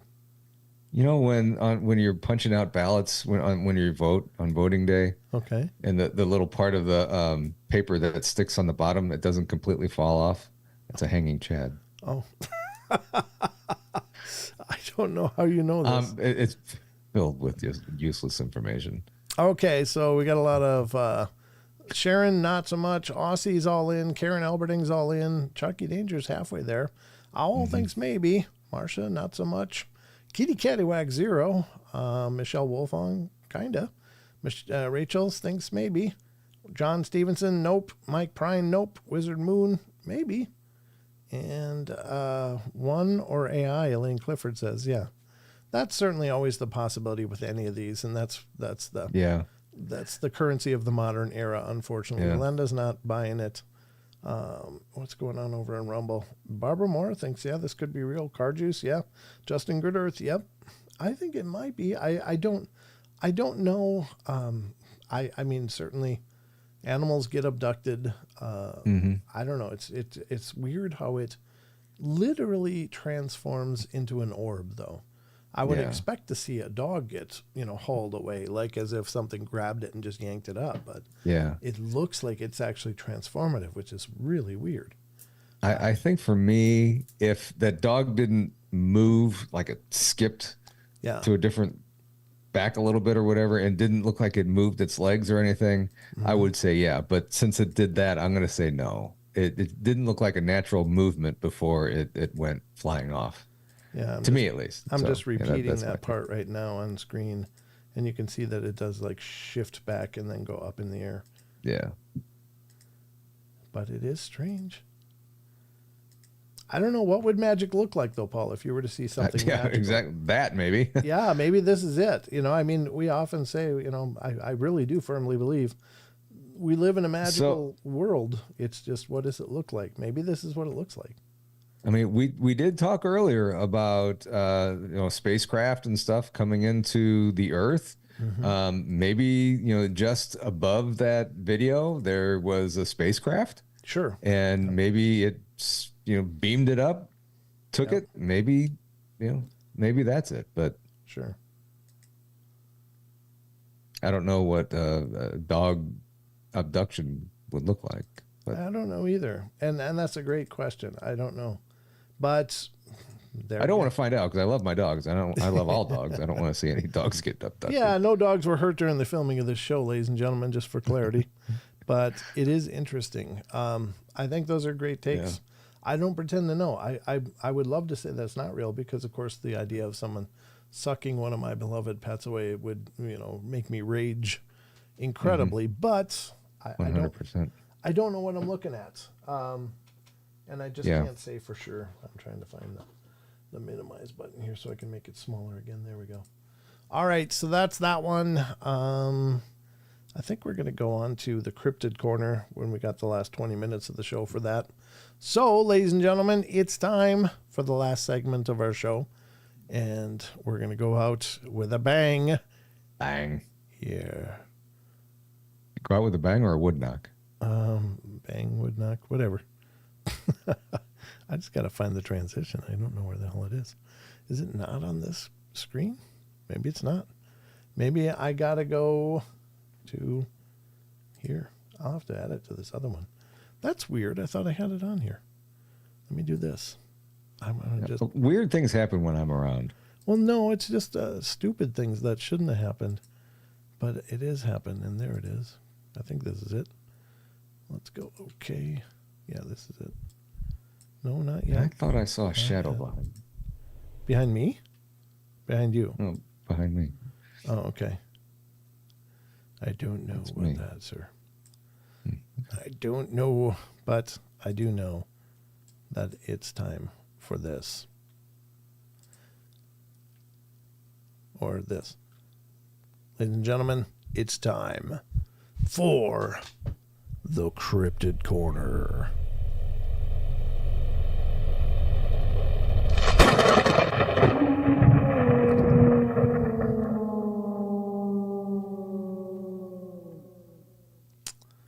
There we go, ladies and gentlemen. It's time for the Cryptid Corner, and this is where we dive into all things cryptid, cryptozoological, or creatures that aren't necessarily acknowledged by our sciences, and yet plenty of people have experiences with them regularly, and so they're out there. They're just not getting that nod from the biologists or the nature people saying, "Yeah, you saw Bigfoot." Or you saw a dogman, or you saw a pale crawler, or you saw Nessie, or any number of other cryptozoological creatures. So this is where we discuss them. And by God, we're going to start with the site for great reports. And this is, well, there's two sites that I really lean pretty heavily on. One of them is phantomsandmonsters.com. We haven't been using a ton of that lately just because I haven't been leaving enough time for the Cryptid Corner. And the other is SasquatchChronicles.com, because Wes, of course, posts a lot of Bigfoot stories over there, but he also posts a lot of other weird stuff over there. And so if you're not checking out the blog, folks, or phantomsandmonsters.com, you're missing out on a ton of great material. Lon has been knocking it out of the park for decades, and Wes is doing an incredible job over there keeping the blog current. So please support their work. Cool. And we're going to start this out with Sasquatch Chronicles blog, ladies and gentlemen. Here we go. We're going to start out on October 1st. This is today old. This may not be cryptid, but it's the Lights Encounter 2012. A listener writes, I want to tell you about a distinct encounter I had with the infamous lights back in 2012. Did not see any distinct creatures in full light, but let me tell you about it. My girlfriend and I had decided to go camping at the top of a small mountain near where my parents live in western Massachusetts, east of the Berkshires, right on the Connecticut River. This hill is pretty thickly wooded and has farms and houses bordering the forested edges, and all told, it's probably about 2,000 acres of woods up there. No development once you get past my folks' place. Just old farm fields fading into the woods. It's your very typical New England farmed / forest mixed in with suburban development. So anyway, we headed up to an old fire pit at the hilltop around sunset and set up our tarp tents. Got a little fire going, and things were going well for a while until I noticed a little light moving about 40 yards out from the fire. Just then I noticed that there were several of them, and they looked like LED headlamps. When they're so dim, they're about to die. A couple of them behind me. Weird. Okay. These were quite dim, no brighter than a firefly. And for a second, I thought maybe that's what they are. But we were on a wooded hilltop quite far from any grassy habitat. And I've never seen fireflies that far into the woods. What happened next cleared any lingering notion of fireflies theories. and they all began to move back and forth at about my eye level. I'm 6'1", but not moving any closer or further. The strangest thing was that these appeared to be the height of a man walking around, and this forest is covered with sticks and leaves, so no trail where these were located, but I heard no footsteps or leaf rustling at all. At the range they were at, any person wearing shoes or even without would make quite a bit of noise, moving the way that they did. At that point, I started to think maybe these were kids being stupid or worse, thieves or other criminals, so I asked them to identify themselves because my girl was getting freaked out. I got no answers, so I held up my .22 and said if they didn't come out clean, I was going to open fire. The moment I said that, every light, there were at least 5 to 8, went out as if they were on a circuit of Christmas lights that got the plug pulled. And that's when the cold shiver hit me, and I realized I probably wasn't dealing with a human entity. I came back over to the fire, and we decided to stick it out at camp because we didn't want to be walking back a mile to the road in the dark with whatever that was. Like I said, it was dark. I didn't get a good look at any of the details of the faces or bodies of whatever these things were, but they were definitely at least as tall as me and seemed to have human-like movement and silhouettes. There were definitely little dim lights associated with each individual, not like a big orb, but they all went out like a switch was flipped the second I issued a warning. I don't think a bunch of teenage pranksters could have pulled that kind of coordination and stealth, and it does make me wonder if we were investigated by a curious Sasquatch group. The only other places my mind goes are either aliens or possible spirits of Wampanoag tribespeople. There were multiple camps of natives at various parts of that hill, according to an old lady who knew a lot about the town's history, and a fierce battle had taken place in that town during King Philip's War between the English and natives. And I've always wondered, hope to chat with you on the show if this story is worthy. It's all true. Sometimes I wish it wasn't because of all the questions and paranoia it's brought me all these years. There you go. That's creepy. It is. I've never heard of somebody issuing a threat and boom, they just all go out. Yeah. Like that's cognitions, right? That's understanding. Yeah. I mean, you hear all the time about, being in the woods and then seeing the orbs and either, get a Bigfoot encounter or an alien come out, or something like that. But yeah, that's the turning the lights going out really is bizarre. Yeah. It's very strange. I don't really understand it. I mean, you would think that it went out and the lights went out and there was absolutely no sound.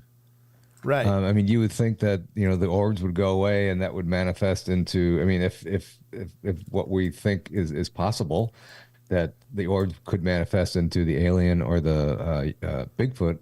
Right. But to hear nothing, it's bizarre.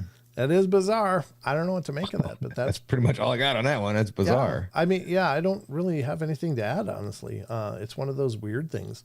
I don't pretend to know what those lights are or what they aren't. I just don't. Right. I don't know what to make of them. I think it's a very real phenomena. I think people see them. I just don't know what it means. Is it ghosts? Is it something else? Is it interdimensional things? Is it extraterrestrial? Is it cryptozoological? I mean, it could be any or all of those. So the weird thing about this story is, right after the conference that we were just at, we were coming back home. We went to Emmaus Village for the night to investigate there and stuff. Okay. We were sitting out one time that night, and we were seeing white lights similar to this in the trees. I mean, way up though, in the trees. And then after we saw those lights, then we would hear some kind of bark or a howl or something. But that's what was really weird to me about this story, that you didn't hear anything. And yes, and a lot of times you see the lights and then you hear something. Right. Yeah. That's really bizarre. Very creepy. I don't know what to make of it either, but yeah, I don't know. Well, here you go. Here's I guess a historical account.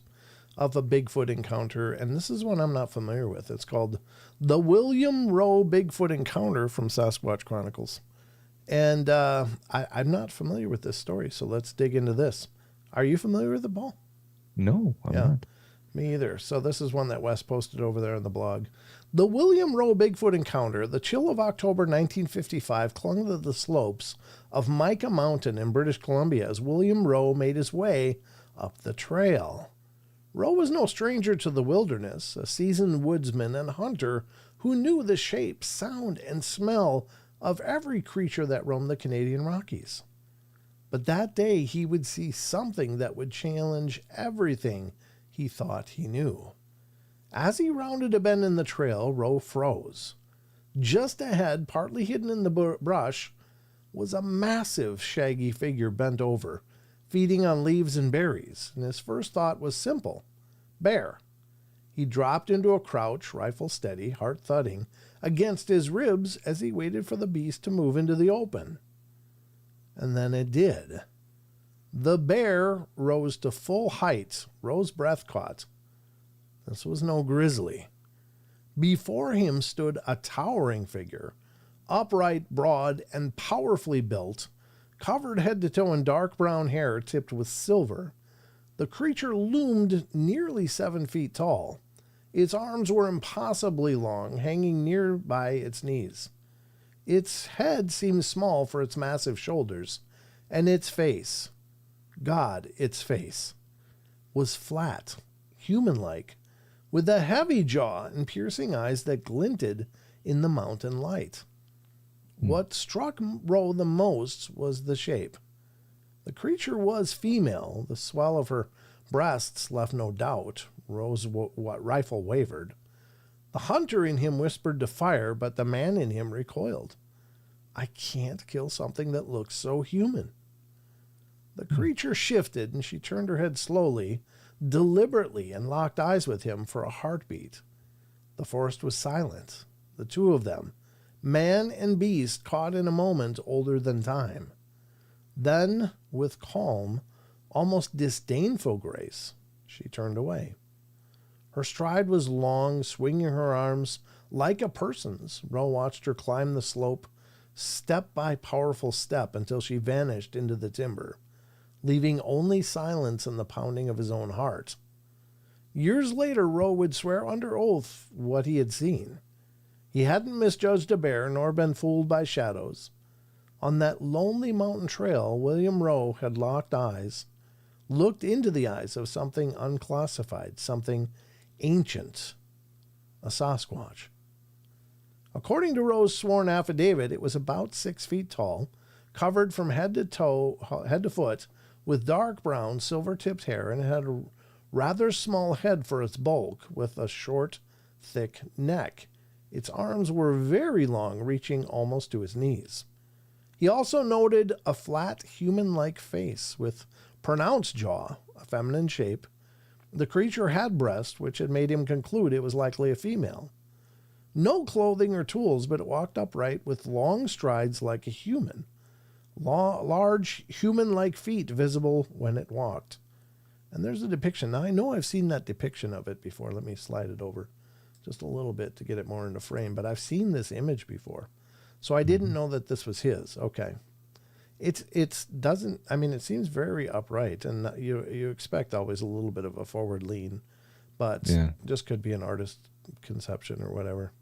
So there you go. Now you know about William Rowe.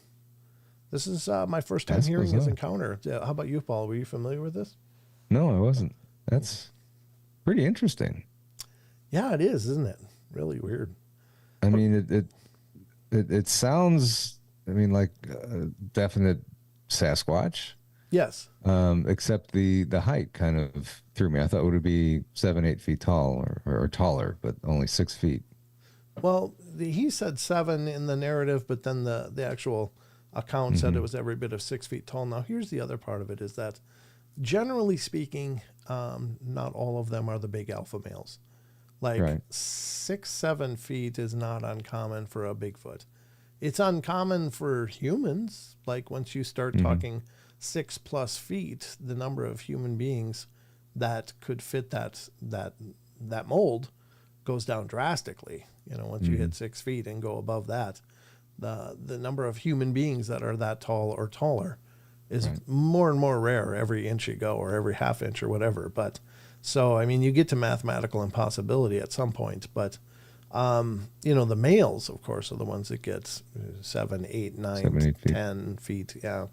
There's reports coming out of some places over 10 feet, and I don't even know what That's crazy. I don't even know what that could look like, because I got 9-foot ceilings in here, and I'm thinking of something that big, and how forcefully I'd have to poop myself if that appeared in front of me. And I'm just saying, I won't need It all much. comes down to that. I won't need much fiber that day if that ever happens. So No.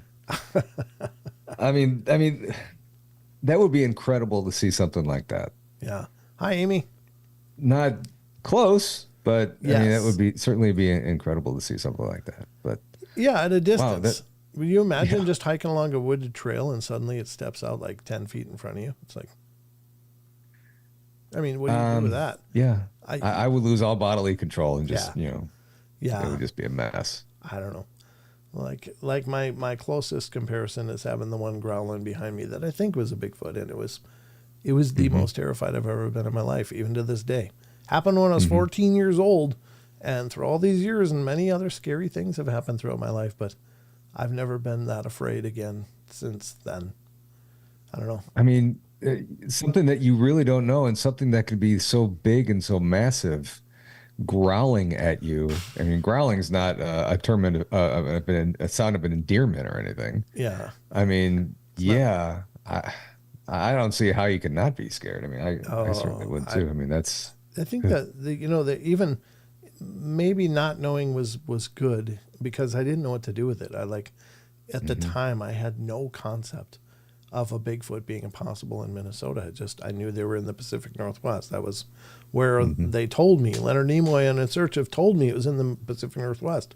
So that's where it was. But here I am in the middle of the country, and not it's not like miles and miles of forest. There's lots of forest around, but it's largely an agricultural region. But but it was there. And so I didn't know for the longest time what to do with that. It was just a terrifying noise that I thought was something that was going to kill us. It was huge. I could tell that by the sound, but I didn't have a concept for it until it was much, much later. Decades later, when I finally went up into those hills again and started learning about the signs left by Bigfoot, and then seeing the signs in that region, like, that broken trees broken, that with no explanation of nothing breaking them, and then stripped snapped branches, young branches of like a maple tree that were just recently skinned of that fresh green bark, and it was still tacky to the touch. Like when I got up there, it was still tacky, like something had just been munching Just on on that. it. Yeah, just before I got there.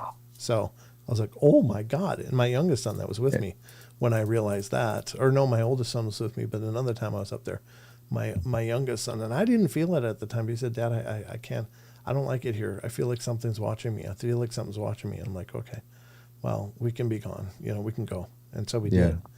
Yeah. And you said you were 14 when you had this first, with the growl? Yeah, I was 14. Yeah. God. Yeah, I thought I was a big man at that Terrifying. point. Yeah, I thought, how you feel when you're 14? Like, oh man, I can, Nothing's going to hurt me. getting fuzz in my pits. I'm ready for the world. I'm not, And then, not scared of anything. yeah, and then something like that happened, and I'm like, I'm a toddler. I'm an infant. Yeah. Yep, Yeah. No. absolutely.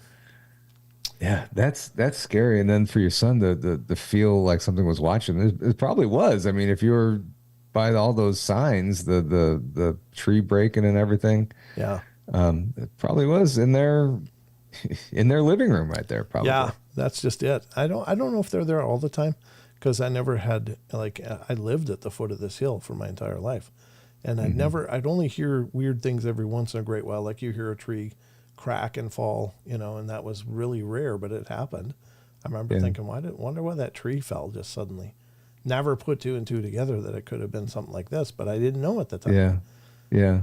And it's funny. I mean, we had all these experiences when we were kids, and now that we're doing this, I mean, I'm speaking for me now, what was that crazy sound in the woods? Yeah. Could it have been something weird, Yeah. throwing a rock or watching me or whatever? Yeah. That's just really bizarre. I'll tell you, there's one other time that I went up there, and it was with my oldest son and middle son, with Sheldon and Oliver, and we hiked up. It was pretty early spring, but it was still pretty melty. But the higher you get up on the hill, the more snow and stuff there was. But we got to this part, and all three of us stopped, and we knew that something was just special going on. And I took out my old flip phone. It was a Motorola flip phone, and I took pictures. And everywhere that I took pictures were these rainbow ribbons of light going through the scene, like Whoa. past me, past Sheldon, over to Oliver. It was just these ribbons of rainbow light everywhere in the cell Wow. phone. And my God, I lost that phone. Like it died, and I can't get those pictures back. But I wish I could, because I would love to show people what that looked like. But when we got there, we all three knew we were somewhere special. Like we just all stopped and went, "Are you guys feeling that?" And my boys are like, "Yeah, what is that?" And I'm like, "I don't know." Yeah. And that's when I started pulling up the phone and taking the pictures. I didn't expect I was not Right. going up there to find a special place like that, but we found a special place. It was really amazing. But That is crazy. ribbons in 3D, like the closer they were to the Wow. phone, the thicker they were, and as they went off in the distance, they got progressively thinner. Like it was just amazing. I don't know what we stumbled into that day, but it was just an incredible experience. Yeah, that is incredible. And talking earlier about the trip that we had, all the wood knocking and stuff just last week. The Monday morning, we were walking around the tree line, and we just happened to stumble across. I just happened to look down, and we saw a 18.5 by 19.5, somewhere in there, footprint Oh, on the really? ground. It looked fresh. Wow. I mean, I sent it to Brian Bowden and everybody, and he thought it was a dog man. I couldn't tell. I didn't You couldn't took tell what it pictures of was, it? but I mean, yeah, I have pictures of it. Oh, do you have my cell number?